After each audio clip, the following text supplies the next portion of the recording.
전에도 여러분에게 소개했던 최일도 목사님의 일화 가운데 그 삶은 라면 이야기를 여러분 아실 거예요. 제가 한번 들려드렸던 것 같은데, 그때 라면 배식을 하던 때 술만 취하면 막 고래고래 소리를 지르는 술 주정꾼이 있었습니다. 라면이 막 배식되고 있는데 이 사람이 아주 철학적인 질문을 외쳤던 거예요. 삶은 뭐냐? 삶은 도대체 뭐냐고? 이러면서 막 외치기를 시작하는데, 그거 그냥 두면 밥 먹는 내내 그렇게 소리 지르고 난리를 칠 텐데, 다행스럽게도 그 옆에 앉아있던 덩치가 큰 어떤 분이 뒤통수를 딱 때렸어요. 그래 확 노려보는 그를 향해서 이렇게 말하더랍니다. 삶은 라면이잖아. 라면이나 처먹어 라고 얘기를 하더라는 거예요. 뭐 틀리지 않은 얘기죠. 삶은 라면이니까 라면이나 먹어라. 근데 제가 한번 인터넷에서 그런 얘기를 읽었어요. 학생들한테 시험 문제가 나왔는데 영어로 아마 답을 써야 되는가 봐요. 영어로 삶은 계란을 뭐라고 하느냐? boiled egg. 이게 이제 정답이지요. 끓은 라면, 끓은 계란, boiled egg 이렇게 써야 되는데, 어떤 학생이 그게 boiled가 생각이 안 나가지고 고민하다가 뭐라고 썼겠어요? Life is egg. 삶은 라면이다 라고 그렇게 적었다는 거예요. 그런데 저는 그 삶은 라면이라고 하는 삶은 계란, Life is egg라고 하는 말이 참 여러 가지 의미가 있겠다. 삶은 계란이다. 먼저 꼽을 수 있는 의미라고 하는 것은 우리의 삶이 계란과 같이 참 연약한 것이다. 언제 깨질지 모른다는 거죠. 요즘같이 도처의 위험이 도사리고 있는 시대에 더욱더 이 말을 아마 다 수긍하실 거예요. 그러나 우리가 이 부활절에 이 계란을 부활의 상징으로 나누는 것처럼 우리는 거듭난 인생입니다. 세상 사람들은 언제 깨질지 모르는 연약한 인생을 살지만 우리는 언제 깨지더라도 다시 사는 부활의 약속을 간직한 믿음의 사람들인 줄로 믿습니다. 오늘 본문의 시작을 그렇게 말씀하잖아요. 우리가 이 보배를 질그릇에 가졌다. 질그릇은 깨지기 쉬운 우리를 말하는 것이고요, 보배는 부활하신 예수 그리스도예요. 깨지고 싶고 보잘것없는 질그릇이지만 그 안에 보배이신 부활 예수를 가지게 되어질 때 전혀 다른 존재가 되었다라고 하는 거예요. 비록 질그릇이지만 금그릇이 부럽질 않아요. 은그릇이 부럽지 않아요. 그것이 눈에 들어오지 않는다는 거예요. 미국에서 목회하셨던 최효선 목사님께서 쓰신 부활절 기도라고 하는 기도문이 있어요. 좀 깁니다. 시를 읽어드리는 동안에 주무시지 않도록 정신을 바짝 차리고 이 시어들이 여러분들의 고백이 되도록, 부활절 기도문이니까 여러분들의 기도도 될 수 있기를 바랍니다. 그리스도여, 당신은 오늘 나의 마음속에서 다시 사셨습니다. 하나님의 아들이시여, 당신은 오늘 나의 관을 깨트리고 나에게 다시 생명을 주셨습니다. 무덤 속에 가득 찬 광명과 향기, 그것은 오늘 나의 영혼에 차는 소망의 기쁨입니다. 주여, 이 새봄에 나의 마음밭에 오소서. 당신이 오시면 사람이 살고, 당신이 오시면 어제의 슬픔이 가고, 당신이 오시면 저 밝은 하늘 열리고, 당신이 오시면 미움도 사라지고, 당신이 오시면 마음과 마음 다시 만나고, 당신이 오셔야 사람다운 사람, 남편다운 남편, 아내다운 아내, 자식다운 자식이 되겠습니다. 다시 사신 그리스도여, 넘어져도 얼른 일어나게 하시고, 먼지가 묻어도 빨리 털어내게 하시고, 미움을 품고 잠자리에 들지 않게 하소서. 번데기가 나비가 되듯 나도 부활하게 하소서. 궁뱅이가 매미가 되듯 나도 부활하게 하소서. 말랐던 뿌리에서 백합의 미소가 피듯 나도 부활하게 하소서. 어두운 태에서 생명의 울음이 터지듯 나도 부활하게 하소서. 사나운 소리가 들려도 너무 겁내지 말게 하시며 꾸지람을 들어도 너무 낙심하지 않게 하시며 바람이 분다고 아무데로나 끌려다니지 않게 하시며 햇빛이 뜨겁다고 그늘만 찾지 않게 하소서. 갈 길이 멀다고 걱정만 하지 말게 하시며 지나온 길 되돌아보지 않게 하시고 어둠이 와도 외로워하지 않게 하소서. 몽치가 다가올 때도 겟세마네에서 기도하시던 주님, 배반하는 제자에게도 위로의 시선을 던지시던 주님, 신뱉는 자들도 용서하시던 주님, 십자가 위에서도 어머니를 걱정하시던 주님, 오 주님, 나도 부활하게 하소서. 내 가슴이 푸른 하늘이 되게 하시고 내 생각이 넓은 하늘 되게 하시며 내 영혼을 봄동산으로 만들어 주소서. 다시 사신 그리스도여, 나의 무덤을 헤치고 새롭게 태어날 힘을 주소서. 하루하루를 기쁨으로 맞이하게 하시고 미래를 설레는 흥분으로 기다리게 하시며 보이지 않아도 믿음으로 꿈꾸게 하시며 알지 못해도 소망으로 전진하게 하소서. 다시 사신 그리스도여, 이 밤 이 부활절에, 이 봄 이 부활절에 나도 새 출발하게 하소서. 두려워 말라, 염려하지 말라 하신 주님을 온전히 믿고 오늘 새 출발하게 하소서. 주님은 나의 선장이시요 진정한 후원자, 주님은 나의 모든 문제의 해답자시오니 어떤 상황에서도 주님 품을 떠나지 않게 하소서. 나의 기도를 들으시고 최후까지 나를 사랑해 주시는 주님, 나도 오늘 주님과 함께 부활하게 하소서. 아멘. 결국 이 기도에서 부활신앙자는 두려움이나 염려에 짓눌려 사는 인생이 아님을 알 수가 있습니다. 또한 미래를 진취적으로 열어가는 사람이요, 부활하신 주님과 함께 밝게 기쁘게 열어가는 사람인 것을 알 수가 있습니다. 저와 여러분은 이 아침 무덤에 온 사람들이 아니잖아요. 예수를, 그것도 부활하신 예수를 만나러 온 사람들이에요. 맞지요? 근데 왜 그렇게 심각해요? 예? 꼭 무덤 앞에 계신 분들 같아. 초상집에 온 것 같아. 예? 찬양대야 뭐 찬양을 심각하게 잘 불러야 되니까 그랬다 치고 우리는 아니잖아요. 부활의 찬양을 기쁨 가운데 들어야 할 저와 여러분들인 줄로 믿습니다. 교회는 초상집이 아닙니다. 교회는 잔치집인 줄로 믿습니다. 아멘. 그것은 언제 어디서고 마찬가지예요. 우리가 교회에 있을 때만 아니라 우리는 세상에 살 때에도 잔치집 같은 마음으로 살아야 된다는 거예요. 잔치집 신앙인이 되시기를 바랍니다. 심지어 고난 속에서도 마찬가지여야 된다는 거예요. 오늘 8절 이하를 보세요.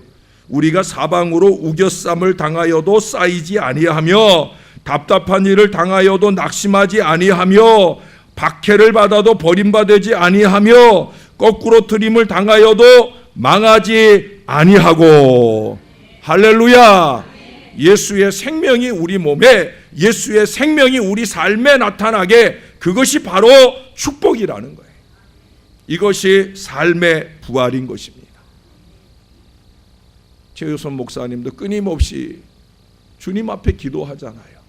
주님, 나도 다시 살아나게, 삶의 부활을 이룰 수 있게 해달라고 간구하잖아요. 분명 우리는 14절에서 말씀하는 생명의 부활을 믿습니다. 예수님 부활하신 것도 믿고 우리가 이 땅의 생애 끝나도 다시 살아 영원히 살 줄로 믿습니다. 맞지요? 우린 그걸 믿어요. 그렇다면 이제 우리의 삶도 모든 침체로부터 부활할 수 있음을 믿으시는 여러분 되시기를 바랍니다. 이 삶의 부활 신앙이 고난을 축복으로 전환시켜 주는 거예요. 작은 씨앗 속에서 수천 그루의 나무를 보듯이 축복의 씨앗이 고난 속에서 우리는 축복의 울창한 숲을 볼 수 있어야 된다는 거예요. 그 언젠가 울창한 축복의 숲에서 뛰어놀 나와 나의 자손들을 꿈꿀 수 있어야 된다는 거예요. 우리가 살아내야 할 인생은 옛날이나 지금이나 앞으로나 동일합니다. 이전에도 어려웠고 지금도 어렵고 앞으로도 어려움이 올 수 있어요.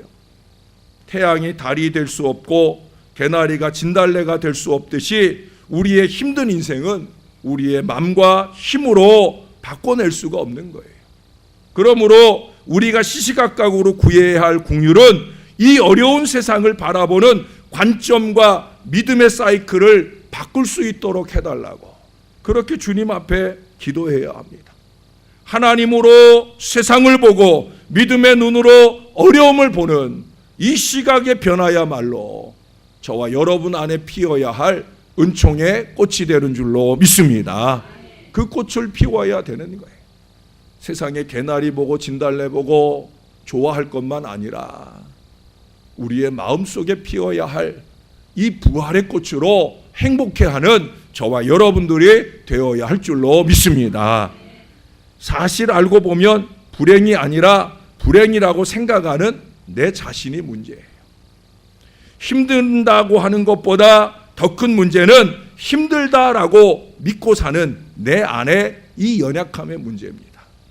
여러분, 나는 불행하다 이렇게 믿고 사는 사람은 하나님도 어쩔 수가 없어요. 나는 억울하다라고 믿고 살면 하나님도 어쩔 수 없어요. 나에게는 희망이 안 보인다라고 믿고 사는 사람 하나님도 어쩌지 못해요. 그러니 여러분, 믿음의 시각으로 좀 채널을 바꾸셔야 돼요. 믿음의 언어로 사이클을 좀 전환시켜야 돼요. 하나님의 말씀에 의지하여. 이 가운데 있는 많은 분들이 말씀에 의지하여 삶의 새로운 활기와 역사를 경험해 보신 분들인 줄로 믿습니다. 그 믿음을 좀 견고히 하셔야 된다는 거예요. 나는 행복하다, 나에게도 희망이 보인다, 그러면 우리 하나님께서 책임져 주시는 거예요. 하나님이 책임지시면 희망과 행복의 결말에 이룰 수 있게 되는 거예요. 우리의 삶을 더 힘들게 하는 믿음의 오류가 있어요. 그것은 우리의 감정과 느낌을 하나님의 말씀보다 더 신뢰하고 있다는 거예요. 큰 문제입니다. 내 마음 안에 일어나는 감정과 느낌이 말씀보다 우선되면 그건 심각한 시험과 문제로 스스로 빠져드는 거예요. 조금만 더 깊이 생각하면 그렇지 않아요. 우리의 믿음이 바닥을 드러내고 기분은 엉망이 되고 감정이 상했을 때라도 하나님은 여전히 우리와 함께 하셔요. 우리 곁에 계셔요. 자녀인 우리의 기분이 나쁘고 속이 상할 때에도 부모님은 여전히 부모님으로 우리 곁에 계신 것과 같은 거예요. 태양이 보이지 않아도, 요즘 태양 보기 쉽지 않잖아요. 태양이 안 비출 때에도 태양이 존재하는 것처럼 우리를 향하신 하나님의 시나리오나 사랑하심, 신실하심은 어떤 경우에도 한결 같으신 줄로 믿습니다. 우리의 느낌과 기분에 비가 오고 폭풍우 몰아치고 어두워졌다고 해서 태양이 달이 되는 거 아니에요. 마찬가지로 하나님은 어떤 경우에도 은혜로우시고 어떤 경우에도 신실하시며 내 편이 되시며 우리의 요새가 되시는 줄로 믿습니다. 그러니 사랑하는 여러분, 감정과 기분에 따라 하나님의 사랑, 그 도우심, 그 응답하심을 의심하거나 불안해하지 마시기를 바랍니다. 감정은 감정일 뿐, 기분은 기분일 뿐, 느낌은 느낌일 뿐, 우리가 붙들어야 할 자원은 하나님의 말씀이고 이 말씀 안에 있는 약속인 거예요. 그리스도인의 삶이라고 하는 건 이 말씀에 의하여 살아가게 되는 것이지, 그때그때 우리가 느끼고 변하는 이 어리석은 감정과 삶의 여건에 따라 좌우되는 게 아니란 말이죠. 이러므로 우리가 불안 없이 든든할 수 있는 근거는 우리 자신에 대한 확신 때문이 아니라 우리를 향하시는 우리 하나님께 대한 확신, 믿음 때문이어야 된다라고 하는 거예요. 그게 신앙이에요. 감정 따라 휘둘리는 게 신앙 아니에요. 여러분 감정 따라 휘둘렸던 때를 한번 돌아보세요. 오히려 더 일이 어그러지고 관계가 틀어지고 더 큰 슬픔과 좌절이 찾아오지 않았습니까? 그거에 매여서 살면 안 된다는 거예요. 저나 여러분은 하나님을 믿는 사람들이잖아요. 하나님은 우리가 죄인 되었을 때 이미 우리를 사랑하셨고 우리가 변변치 않을지라도 여기까지 우리를 도우시고 인도하신 바로 그 하나님이시잖아요. 지금 내가 좀 불행하다고 느끼시며 힘들다고 느끼십니까? 아니면 믿음이 바닥이 있고 믿음이 바닥나 있고 상황이 최악이라고 생각하십니까? 여러분 그 여건과 느낌에 동의하지 마시기를 바라요. 하나님의 한결같이 은혜로우심, 신실하심 바로 거기에 동의하며 아멘 하시기를 바랍니다. 우리가 아멘 하는 그 순간 우리의 삶의 여건이 달라지는 거예요. 그리고 우리는 행복하다고 선포할 수 있어야 됩니다. 잘 될 거라고 선포하시기를 바랍니다. 나는 그래도 축복받은 인생이다라고 말할 수 있는 저와 여러분들이 될 수 있기를 바랍니다. 지난 겨울 많이 추웠잖아요. 아무리 추워도 그 겨울 지나고 지금 따뜻한 봄이 오잖아요. 흐끄무리한 그런 하늘일지라도 여전히 꽃들은 피고 있더라고요. 얼마 전에 신방 가면서 저쪽 언덕에 개나리가 개나리를 대가리라고 할 뻔했네요. 개나리가 이렇게 막 노릇노릇 피어나고 있는 걸 봤어요. 야, 봄이구나. 봄입니다, 여러분.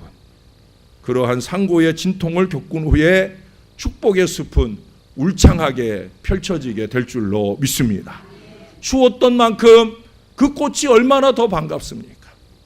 우리의 삶의 고난이 우리를 우겨싸는 만큼 그만큼 우리를 부활하게 하시는 하나님의 은혜도 능력 있게 우리의 마음에 다가올 줄로 믿습니다. 부활하신 주님과 함께 이 삶의 부활을 이루어 가시는 저와 여러분 믿음의 자녀들 다 되시기를 예수님의 이름으로 축원합니다. 기도하겠습니다. 우리 한 번만 같이 짧은 시간 한 목소리로 한번 기도하십시다. 하나님, 나도 부활하게 해달라고, 하늘 은혜 가운데 부활하게 해달라고, 나의 느낌과 감정에 치우쳐 사는 어리석은 신앙의 모양 말고 부활의 감격을 가진 삶의 부활을 이루는 건강한 믿음 되게 해달라고 우리 다 같이 한 목소리로 기도하겠습니다.